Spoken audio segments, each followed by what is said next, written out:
Good morning and welcome to Wednesday, the 11th of August 2021. My name is Finifolu Falodun and I'm welcoming you to this edition of the Good Morning Education Show. Thank you for being there. Thank you for keeping the dates with us and for showing up on the show every day, Monday to Friday. We appreciate you, and just knowing that you're there makes the whole thing worth it. Thank you for being here. And if this is your first time on the Good Morning Education Show, we are glad to have you. Welcome to the show this morning. On the Good Morning Education Show, we hold discussions and analysis in and around the world of education. If it has anything to do with education, you will find it here. And sometimes we take a break to do some special series that have to do with human development and maybe something different. Sometimes we do that to add flair and flavor to the show. We do not do this alone. We have a team of analysts that join in going through the different segments and the different segments of the show, which we usually start off with the headlines from the dailies. Then we take the grant of the day before we go to our topic for the day. And already we have one of our guests this morning joining us all the way from Kenya. She's Eileen Oloya. Good morning, Eileen. Good morning. Ellen is calling in from Uganda, From not Uganda, Kenya. I'm sorry. I'm sorry. Yes. Good morning. Nice to be here. Morning. We're glad to have you with us. Just give us a brief about yourself. Let's get to meet you. Oh, okay. So my name is Aileen Walusimbi Lawyer, coach with the International Coaching Federation.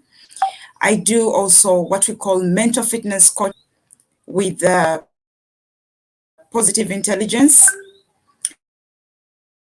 I have recently also certified as a trainer and facilitator with the Learner Performance Institute in the UK. I just use coaching as a tool to help people or organizations bridge the gap between where they are currently and where they want to go. That is what I do. I have 3 boys, and I'm excited to this show. Thank you, Eileen. Thank you for joining us this morning. We love that you are here and to have a certified trainer and facilitator, a certified mental health coach with us this morning.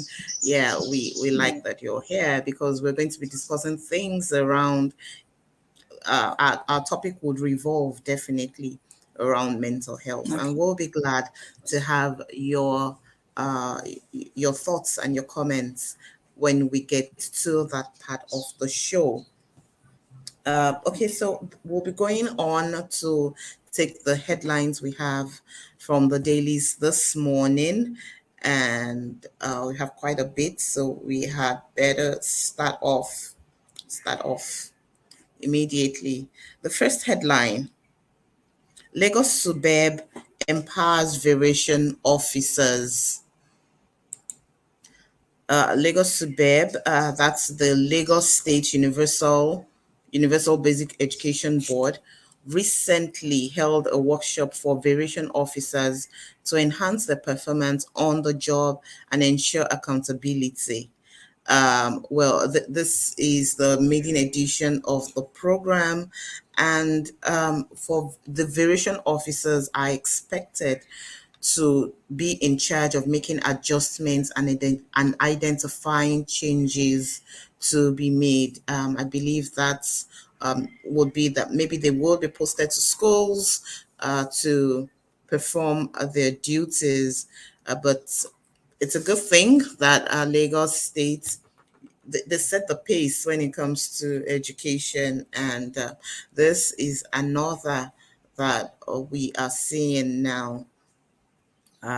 We hope that these variation officers are able to deliver what they're expected to, and we have this repeated, that there is a repetition of this, and we have more of them helping to make education work. Okay, our next headline: STEM. IKEDC donates cash to Vivian Fowler School, to Vivian Fowler College, sorry. The Ikeja Distribution Company head of communications, Felix Ofilue, said, sorry, as part of efforts to encourage science, technology, engineering, and mathematics among secondary students, the Ikeja Electricity Distribution Company has donated 500,000 to the robotics team of Vivian Fowler Memorial College for girls. The donation stemmed from the need to appreciate and recognize the brilliance and hard work of the school's robotic team. Aileen, do you have a comment on this?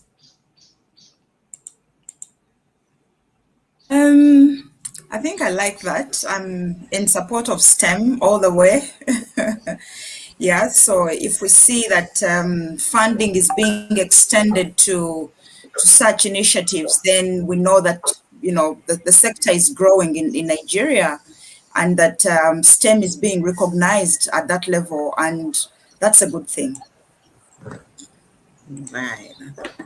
Thank you. Um, our next headline: TRCN TRCN inducts 900 teachers at FCET Umunze. The Teachers Registration Council of Nigeria has inducted 900 graduates of the Federal College of Education, Technical Umunze. The inductees were among successful candidates that sat the 2021 professional qualifying exams held in the institution by the TRCN. And well, I'll ask you first. Do you have something, a comment on that? Um, I mean, when teachers qualify, what do you expect? Yeah, when teachers qualify, we know that the education sector, is being supported in a great way. It means that the learners are going to benefit from this kind of development, and so again, all these are indicators is growing, and that is where we remember that's a really big number. Keep getting better and better. So kudos to the TRCN and the teachers that graduated. Thank you. Well, I see it as a form of rebranding, and maybe getting these teachers ready. Many teachers became part of TRC, and much after their years into practice, there was a move to help to try to get schools to register their teachers.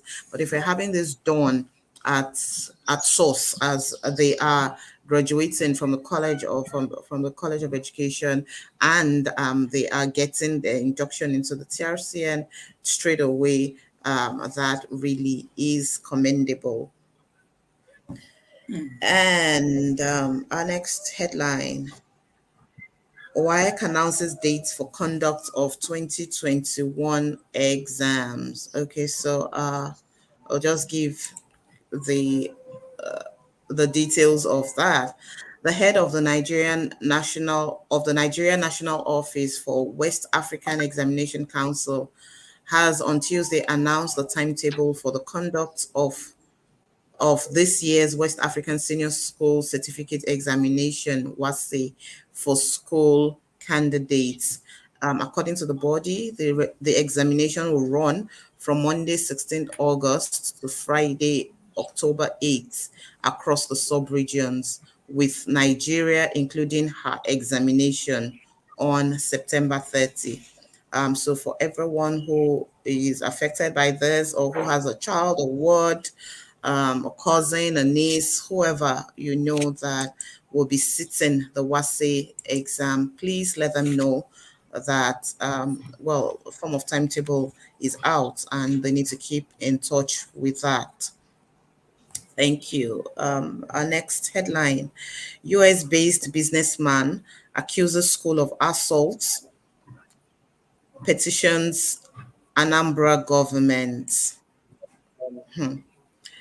A United States-based businessman has petitioned the Anambra government for being denied access to his daughter by a school. Specifically, he petitioned the Commissioner for Education through his lawyer. According to the businessman, a school where his daughter is did not allow him see her when he visited her in March 2021. Going further into the body of that news item, it stated that he and the girl's mother are no longer together. They're estranged, and he went to the school to see his daughter, and he was restrained by the school from seeing the girl because they needed to take permission from her uncle, that's his wife's brother, before he could see her. Well, eventually he wasn't allowed to see her, and now he's suing the school for, there are a lot of the charges are quite many. And well, before I say give my thoughts about this, what do you think, Eileen? I'm already, I'm already thinking that this is actually what happens in our daily lives. Issues creeping out of our homes into our areas or communities of service.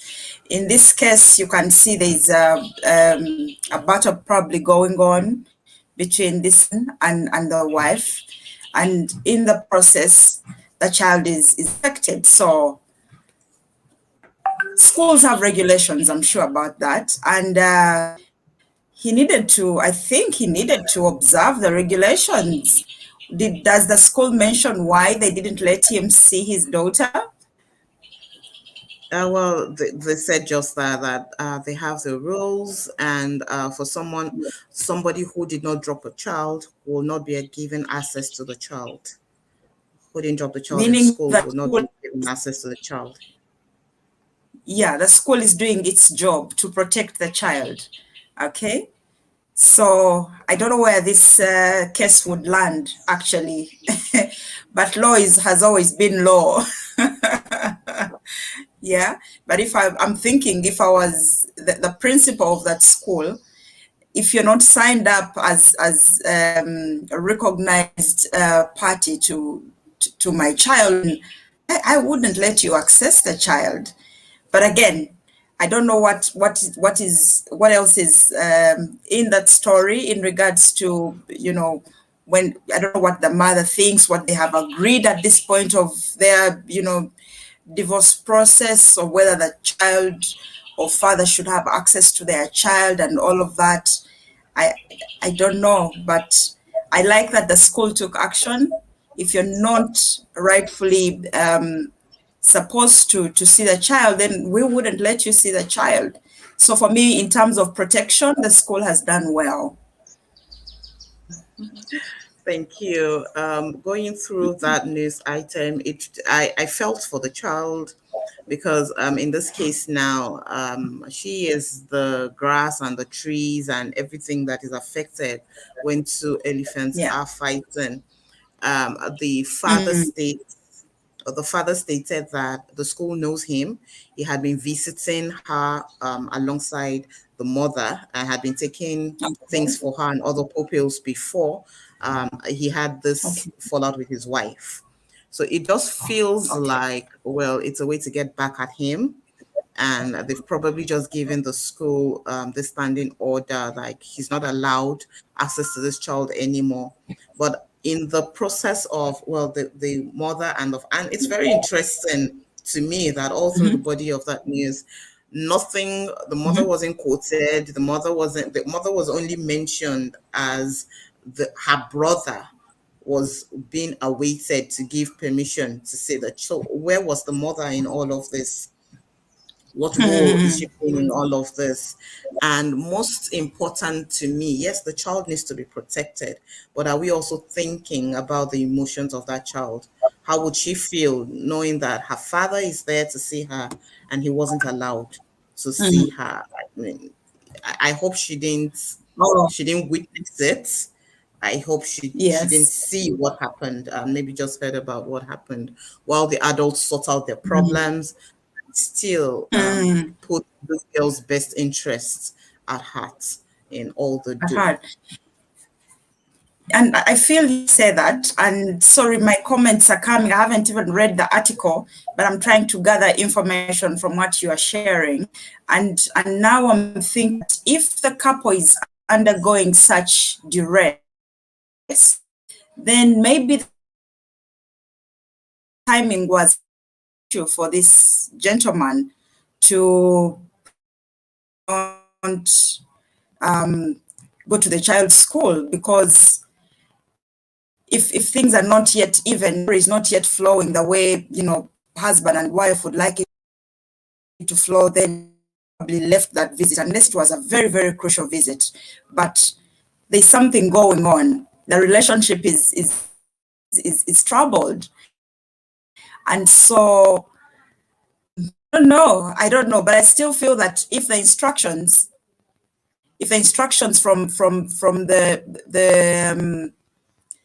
from both parents to the school were that the child is protected, then maybe they should have kept, both of them should keep away, maybe, from the child until when they've come to a certain level. I'm just think off the cuff, yeah. Or maybe we could think of having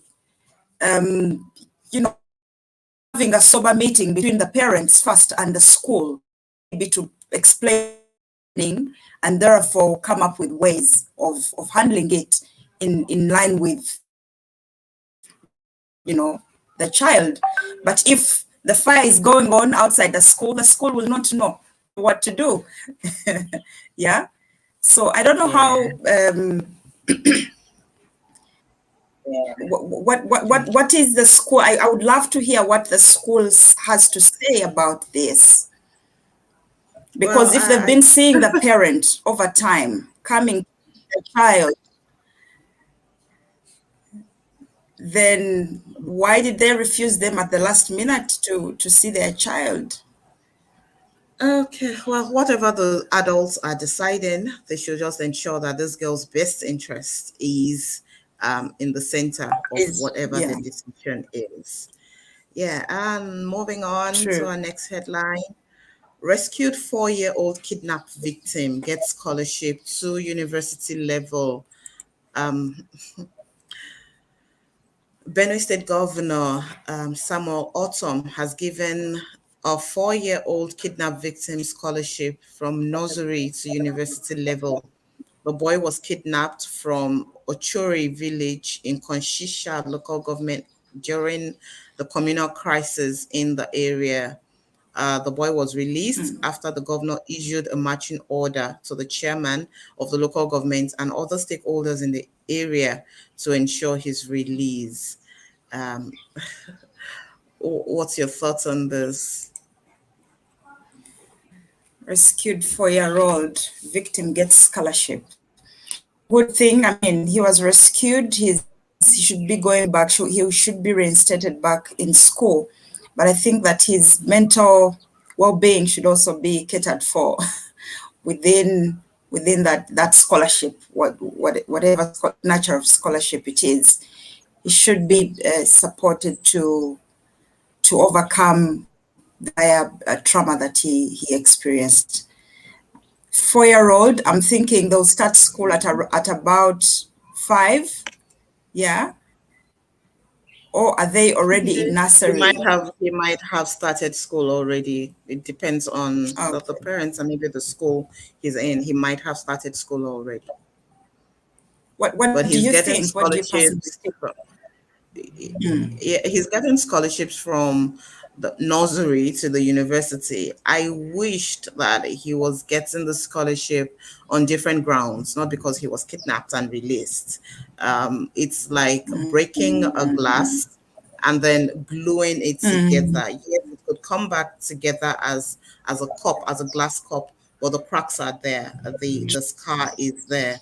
And so when I read this, true. I'm happy first that the boy is reunited with his family, that he was rescued. Mhm, But even mhm. if a child is kidnapped for one day, there is an effect that it leaves on them.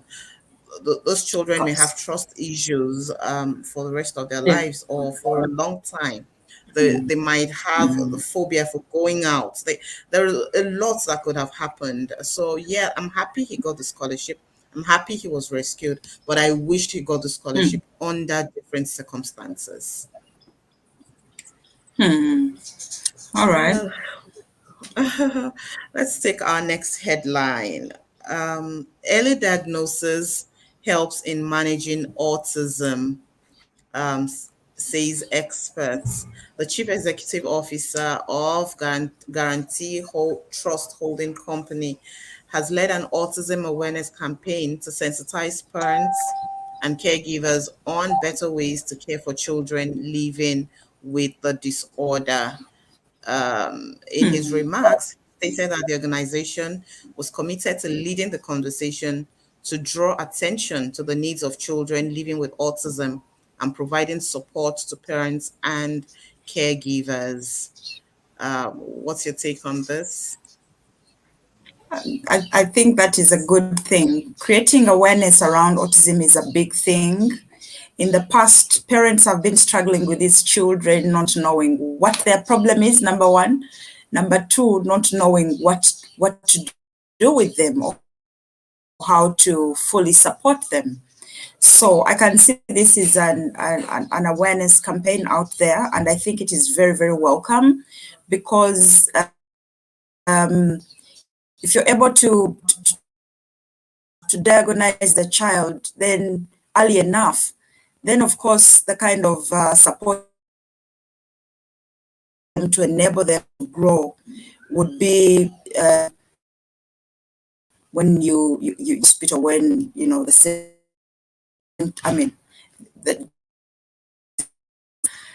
early diagnosis I think is a good thing. And also it helps support the unit that is going to be looking after this child, the parents, for example.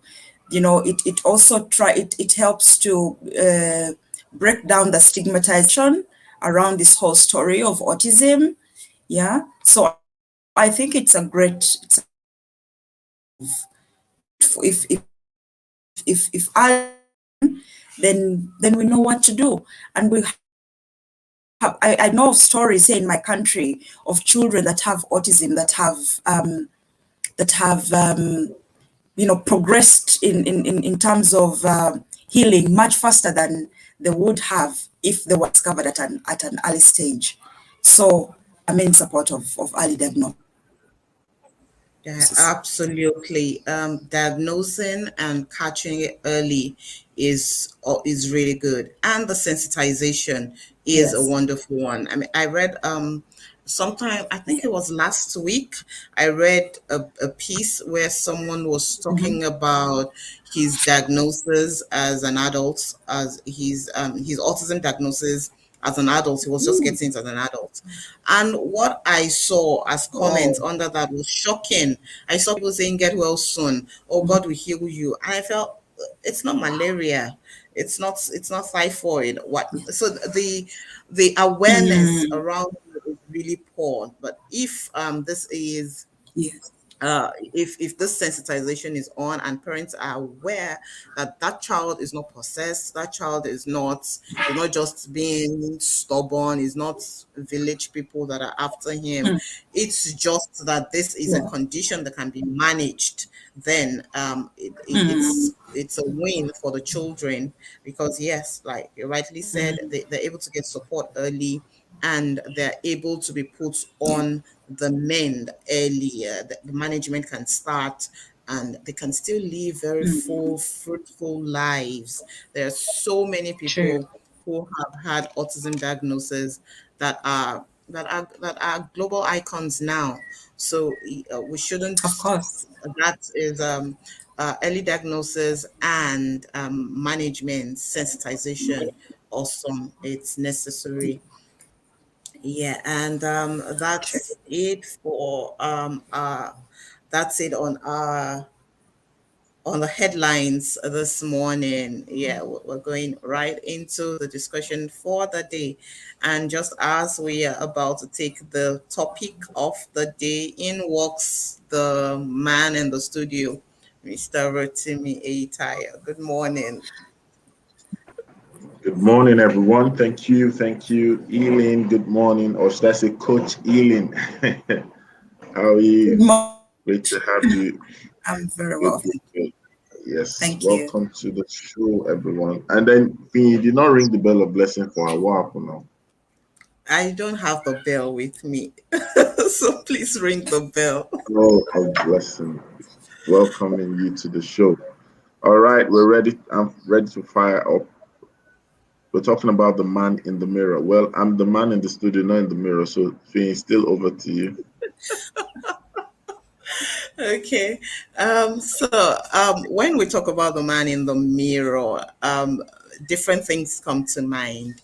And I would like for Eileen to, what do you think of when you think of the man in the mirror? Or what does it mean when we say the man in the mirror?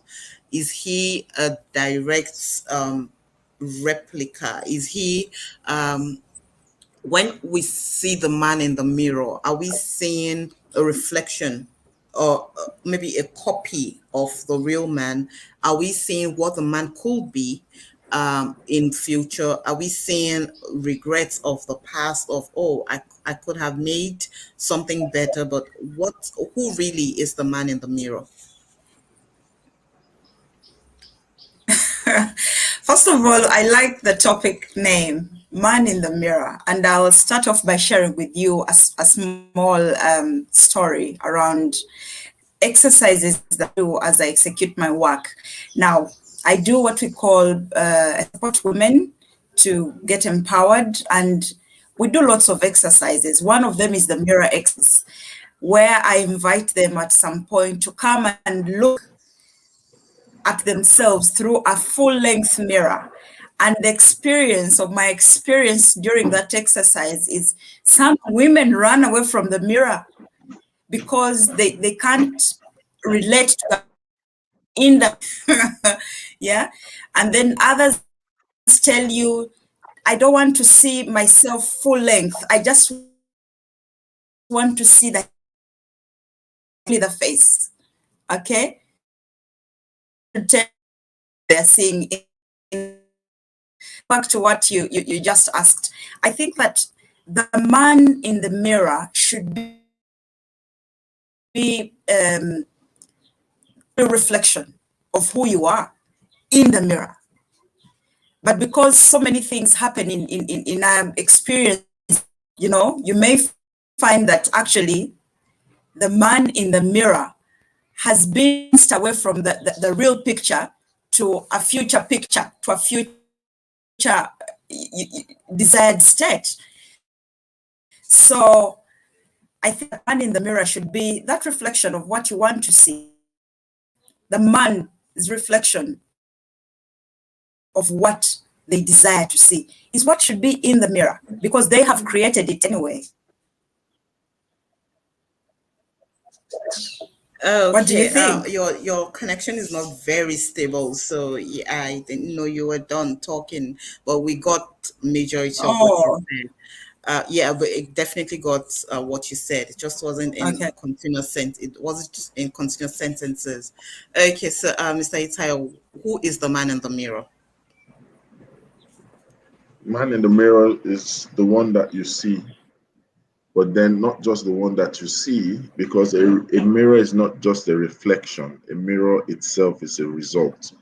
So I think that the man in the mirror is who you've also become.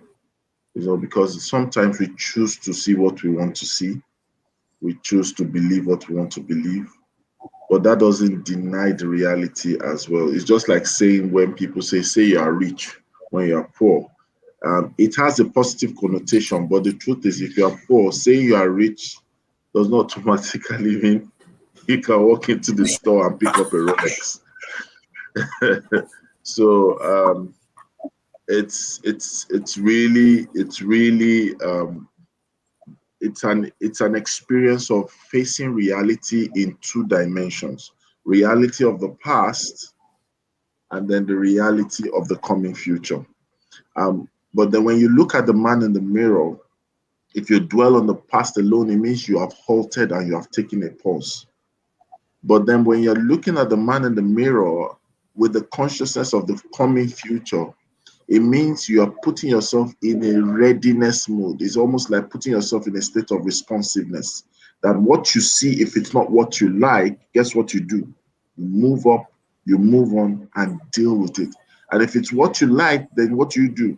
You move on and keep at it. Let me share with you a personal experience. Sometimes when I think about some things, or I remember, which that would be like a mirror to for me. I remember some things that I would have done or have said, and I didn't like that I did that, or I didn't like the fact that it was me that said that. Even though I'm alone and I just reflect on that moment, I'll just shake my head, nah, just like snap out of it, you know. Even though it's the past, sometimes I'm like, how can you do that? It's like I'm having a self-talk. That's a mirror time in a way. And I think everybody needs to have a mirror time. And mirror time is not for grooming alone, it's not for looking like a slay king or slay queen, but it's a time for you to take stock. Thank you, Finn. Yeah. Thank you. I had two questions lined up already, and you mentioned those two. Well, you have touched on the two, but I would like for us to elaborate a bit more on it. So I'll ask Eileen. I hope I got that right. Yeah, I would yeah. ask. Okay, so I'll ask, what exactly is the mirror?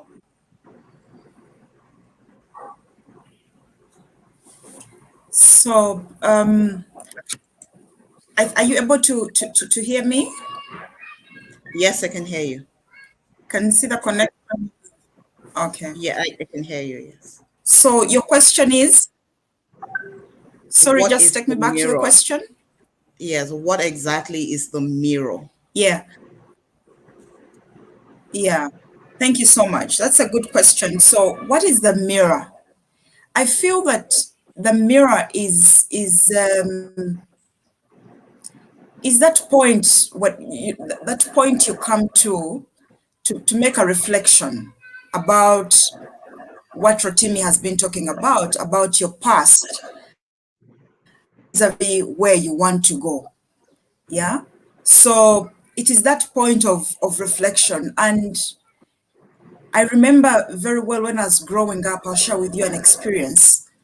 Our mother always told us to go back and look in the mirror. Yeah. And it is something that we have grown up doing. Go back in the mirror and decision you made. Go back in the mirror and review the answer you made, you presented. Go back to the mirror. So for me, it is a point of reflection and if there need be any correction. I don't know whether that answers you. Yes, yes, it does in a way. It's a reflection The mirror is that point of reflection. Doesn't have to be the physical mirror, and sometimes, yeah, the physical mirror helps, but it's that point of pausing to take a look at things and asking yourself questions.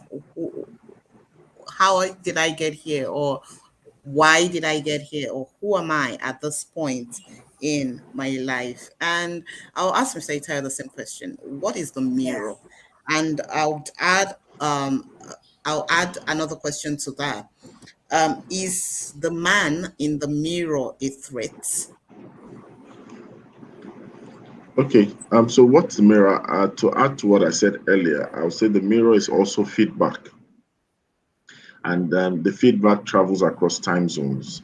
It's a feedback as to what's left undone, what you're yet to become, and what you are, as well as what you can possess. And what is the man in the mirror? Is the man in the mirror a threat? I think yes. Either way you look at it, the man in the mirror is a threat. Now, whatever you see in the mirror is either stopping you, right, from becoming all that you can be, from having all that you can have, from being all that you should be. At the same time, remember, if the man in the mirror is a better version based on the reflection that you have or the future that is coming, then it's a threat to the present man who is staring in the mirror. We remember the common storyline that says, "Mirror, mirror on the wall." We say, "Who is the fairest of them all?" But this time around, let's tweak it. It's "Mirror, mirror on the wall, show me the current state of all." And then you begin to see that the mirror tells you that, well, this is the state of things. If you continue on this trajectory, this is what you end up as. However, if you do this, this is what will happen to the person that reflects and becomes someone that decides. Your better version is always an enemy to your present version. Do you understand? So your better version is a threat to your current you. And guess what? If you stay with your current you is also a threat to the possibilities of your future you. So whatever you see in the mirror, please take it as a threat. The man in the mirror is actually a terrorist. Thank you. Wow. Okay, that doesn't sound comforting. That doesn't sound comforting. And I'm imagining that some people will be picking up sheets now to throw over the mirror and say, no, I don't want to see that man. And so I'll ask Elaine, Exactly. is the mirror the enemy? Or is the mirror simply the voice of reality? I think that the mirror in me, the mirror is just putting the entire story of everything, a sum total of everything you have created over the past. That's it. That's what the mirror is saying. And now the question is, are you happy with what you have created? Are you not happy with what you have created? If you are happy, good. What else? What additions can you make to that? How can you make even more better? If you're not happy with what you have created, then question is, are you ready to receive that feedback? First of all, are you ready? Because he mentioned readiness somewhere in his submission. Are you ready? Okay? Are you ready? And if you're ready, where should you start from? So that point of readiness is very, very important to receive the feedback, because if you don't receive it well, then the mirror will definitely become your enemy. Yeah. Before you know it, you'll be desisting from going to that mirror. I think would be a very dangerous thing. We all need this mirror now and often. I mean, time and again, we need to get back into the mirror. It's a habit that we need to develop. But if whenever we get to the mirror, we want to break it, then maybe we need to come back to us. Huh? We need to come back to us and start asking different questions. Okay, so when we look in the mirror and we don't like what we see, like the example you started Mhm. with, asking women to stand in front of them, and I know women have a lot of issues, especially with our outlook. We always feel I'm not tall enough, or my nose is not straight enough. I have too much pimples on my Yes. face. I'm not slim enough. My waist is something. Yes. My belly is something. Yeah. Women generally have issues with themselves, and so Mhm. standing in front of the mirror Mhm. is like standing at in front of a firing squad. It feels like, wow, this is all my vulnerabilities out there, and I don't want to confront it. When Mhm. our place of Mhm. reflection, or where we have gotten to that place where we are confronted with our frailties. And just this last Sunday, my while in church, my pastor said something about what are those things you are not good at, and he said it's a question that many people do not even consider, or when you are asked, nobody wants to answer that question, or many people shy away from that question because we all like to see ourselves as perfect, as complete, as whole, everything. I don't have Yes. weaknesses. Meanwhile, we can point at other people and say, oh, Yeah. you are very bad at this, or you're not good at this, or that, or that. When our frailties, or when our weaknesses are before us in a place of reflection, there's no other person looking in the mirror with Mhm. you. What should our response be?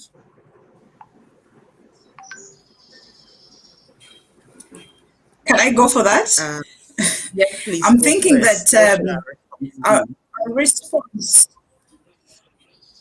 yeah, I'm already thinking that should then draw us back to our true identity. Who am I? What am I here for? Yeah. When you talk about the mirror and women, I've had it in the past whereby people are saying that, this whole makeup story that is supposed to make us even look more glamorous and beautiful, apparently is supposed to hide away those weaknesses. Yeah. So you relate with a person with the makeup during the you've washed off the makeup, you don't want to see the person that you are, you know. So what I'm trying to say is that at that point, when you know who you are, whose you are, why you are here, then that is the foundation of your stability to exist as a woman or even as a man. Because life is a journey and we live in seasons. Things happen, things keep happening. We fail at many, but that should not question the of who we truly. And I'd like to hear what Coach Rotimi has to say about that. Yeah, so I was bringing that question to him too. Like, so please Yeah. take a go at The, it. what? Repeat the question. Yes, so when the mirror, when you see a reflection of these frailties of the real person, or of the weaknesses, what should our Yeah. response be? Well, I think depending on the situation and period, there are times that the safest thing to do is to laugh it off. Oh dear, just use the word oh dear. So this is really who I am, because there are times that I don't know, but I remember early in the time I started training, and I had people who record my sessions and they'll come and give it back to me and say, fantastic session, but I don't like listening to my voice. you know I don't just like, once I hear the sound, I just say, turn it off, turn it off. But sometimes you just sit down and say, well, that's what you have. You got a gift, but it came in a flavor. That's what you have.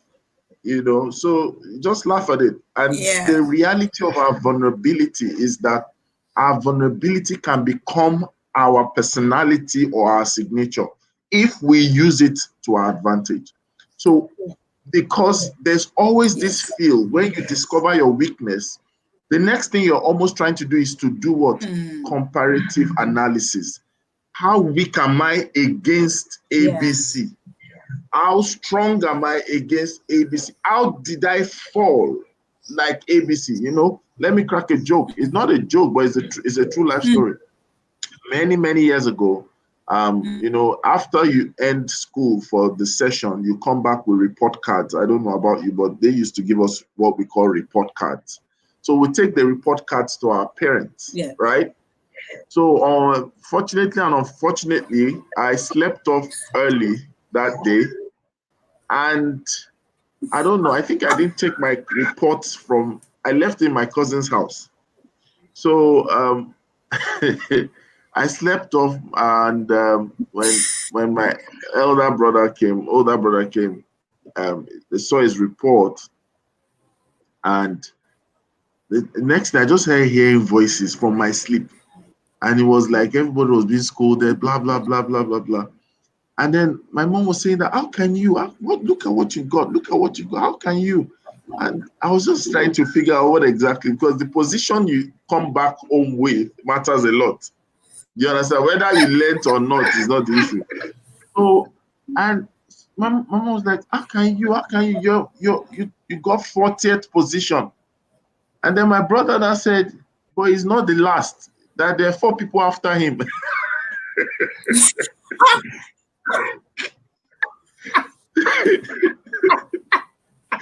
You know, so so the 44 in class, it was the 40th. Yes. I just said it was calm. It's just, it's not that bad. There's still 4 people after. we you know, when your parents get angry and they know that if they descend on one child, it will be evil of them. So we all, 3 of us, we got the beating of one, just because they had to take out that vexation on all of us. You know, so when you look at your life, you look at your job, you look at your business, you look at the things that you've done, and you find out that maybe you didn't make money, maybe you lost money, maybe you lost a client, maybe you didn't hit a client, or maybe you did something silly, maybe you broke a trust, you know, depending on what it is. You know, sometimes if you're not careful, laughing it off doesn't mean it's not serious. If you're not careful, you know what you're going to do? You're going to look at, say, well, I lost 1 million, somebody else lost 20 million. The circumstances are different. Or you want to look at someone, or you want to ascribe some pain because some people didn't lose. Look, if you only lost 50,000 naira in that business, you lost 1 million, and then you start feeling worse off. And when you feel worse off, the truth about it, it requires emotions to even get up on your feet and try again. But then you've expended that emotion on your current state of feeling. You know, so that's the first thing. The second thing to do when you feel vulnerable and you see the reflection from the mirror is to get clothes, because your reflection shows you are naked. You know, and that's why for the period that you need to pursue growth, you need to look for people who you can have honest conversations with to say, you know what, don't just talk all grammar. Just say, I need help. Help me. Help me. And those people that can help you, it's not because of their capacity to help, mind you, because a lot of us, when you're in need of help, you just know who can help. It is their maturity to help that matters. There are times that maturity is more expedient than capacity, because there are people who you will go and open up to because of a measure of greatness that you've gotten before now. Because they lack maturity, they give further exposure, which will lead to eventual vulnerability. So the current help you are getting from them is not really help. It's poison in disguise.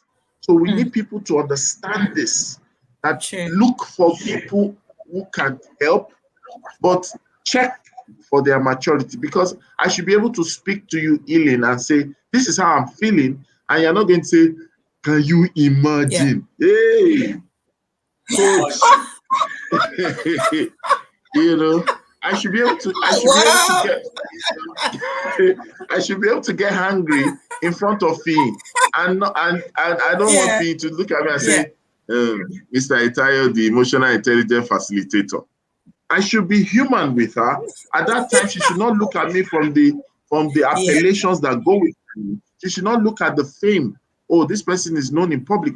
I chose to allow her see that side of me so that she can understand that I believe she's Yeah. mature enough to see every side.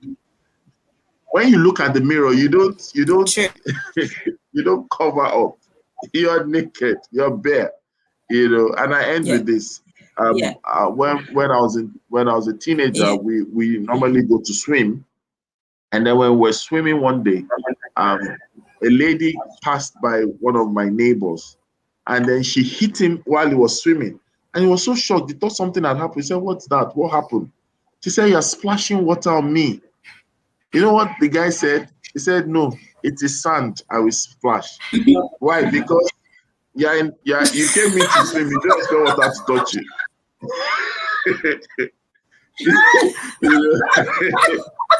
How would you be covering yourself to your mirror with it's a True. mirror, duh. Yeah. And You say you don't want yeah. the mirror to see your body. Joker.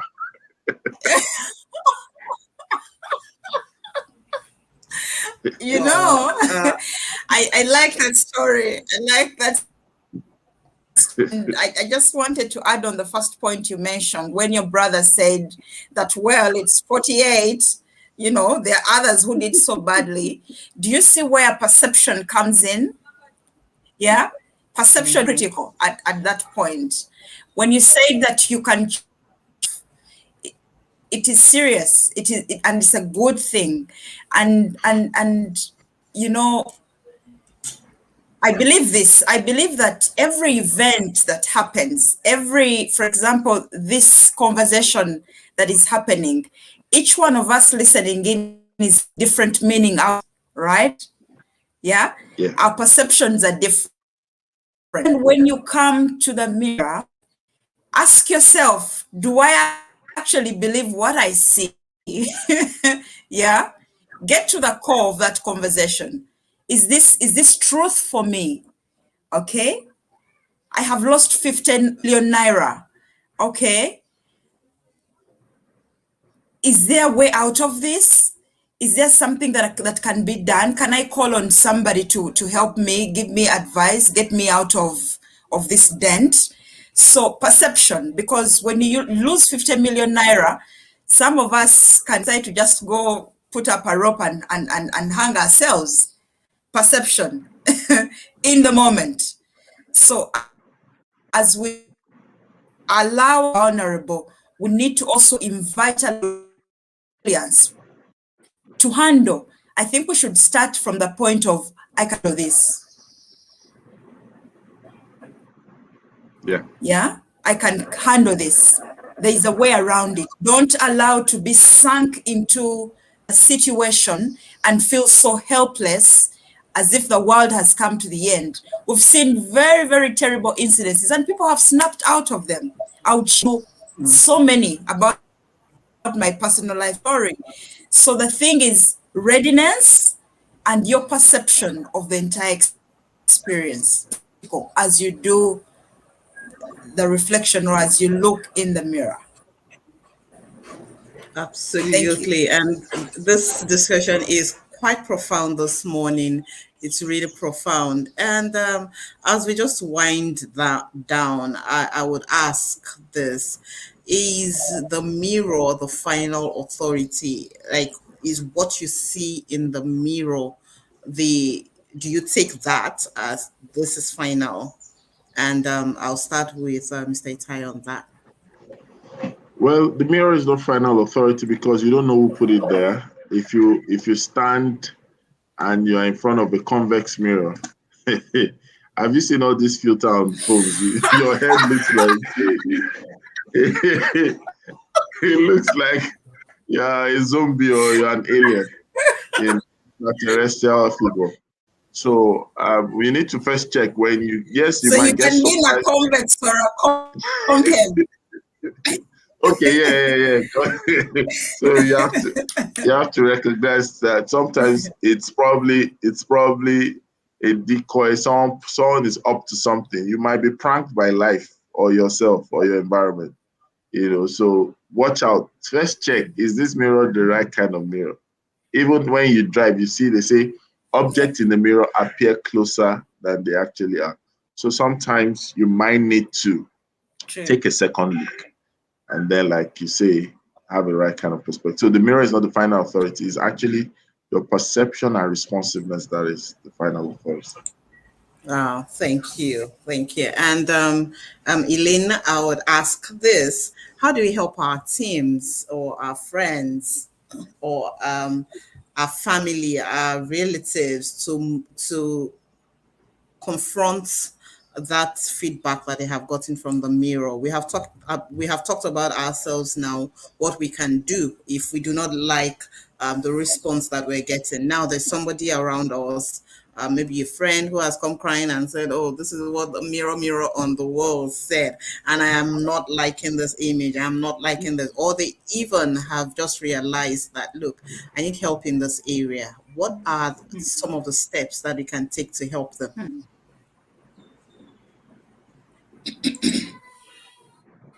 I think that one, to get them to realize that the object in the mirror can change. Okay, it can keep improving if you commit to the process. And I think that the key word is to commit to the process. Yeah. The object in the mirror is you or is me, meaning that I am at the center of it all. My coach, my other accountability partners, my parents, my mothers are outside that equation. I'm in the middle of it. So whatever decisions I make, what I get to, is what everyone else will support. All right. So it calls for the person in the mirror or the person experiencing this situation to reflect or commit to themselves to, or desire to move in a certain direction, in a better direction. Everyone else will be supportive, even if they're not supportive. But I'll share with you a small example. The time I was getting married, my mother told me, this is going to be your marriage. It is not my marriage. Are you happy to go in that marriage? The best I can do is support you. Hey, girl, how are things going? Oh, dear. I'll cry with you, cry. I'll laugh with you when you laugh. You are at the center of it. You see that? Meaning that the commitment is squarely upon me. Yeah. So the perception, the value that I attach to this situation I find myself in is very, very important. And the decisions I make around that situation is equally important. If you're a coach, if you're not being intentional on changing the track, that changing the journey that you should be taking from where it is to where you want it to be, a coach can do so much, a teacher can do so much, a mother can do so much. Yeah? So the onus is upon you. The minute you say you are ready to move, you're tired of this situation, everything has got to change, then the cards will turn and follow you. So I feel that commitment is very, very critical in this process. Thank you. Thank you. Yeah, do you want to add something to that, Mr. Itayo? No, nothing. Okay, so it's really been, it feels like this morning feels like having sat on a couch with our friends and taking a look at having a heart-to-heart discussion and seeing that, oh, okay, well, this is There's hope. There's hope. I may not like what I see in the mirror. The man in the mirror may be a terrorist.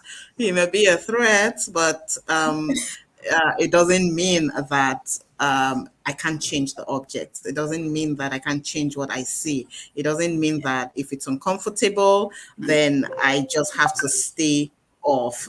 We can definitely start with the man in the mirror and change what we see if we do not like it. And not just that, we can help those around us also to make that change. Thank you so much for being here with us this morning, Elaine. I hope you join us some other time. We'll be No, glad to host you. And yeah. to everyone who has, thank you. To everyone else who has joined us this morning, thank you so much for being there, for being part of our morning, and for sharing your morning with us. Thank you, Mr. Itaya, for bringing in the fun and the laughter this morning. Thank you. And on this note, we would say on this note, we would say a goodbye from the show and have a good rest of the day. But we usually end our show with a very popular payoff line. And Elaine, this is for you. We end with "It's always a great morning" on the Good Morning Education show. Did you get that? Okay. Yes. It's always a good morning education show. Okay, Is I that it? didn't hear that. It's always a great morning on the Good Morning Education show. It's always Oh, on the good morning education show. okay. I'm almost certain you got Did I that. get it? I'm almost certain you got that because I'm not. It's breaking off at some point, but yeah, we'll say that Oh, together this morning as we round off the show. And on the count of three, we go. One, two, three. It's It's always always a a great great morning. morning on a, the Good a great Morning morning. Education The Show. good morning Thank education you. show. Thank you, Yeah. Nigeria. Thank Thank you, Uganda. you. Thank Thank you. everyone. Thank you, Kenya. Thank you. Thank you. Thank Have a you. great day. Bye. Yeah. All right. Can Say you wave to your bye. fans? Can you wave to your fans?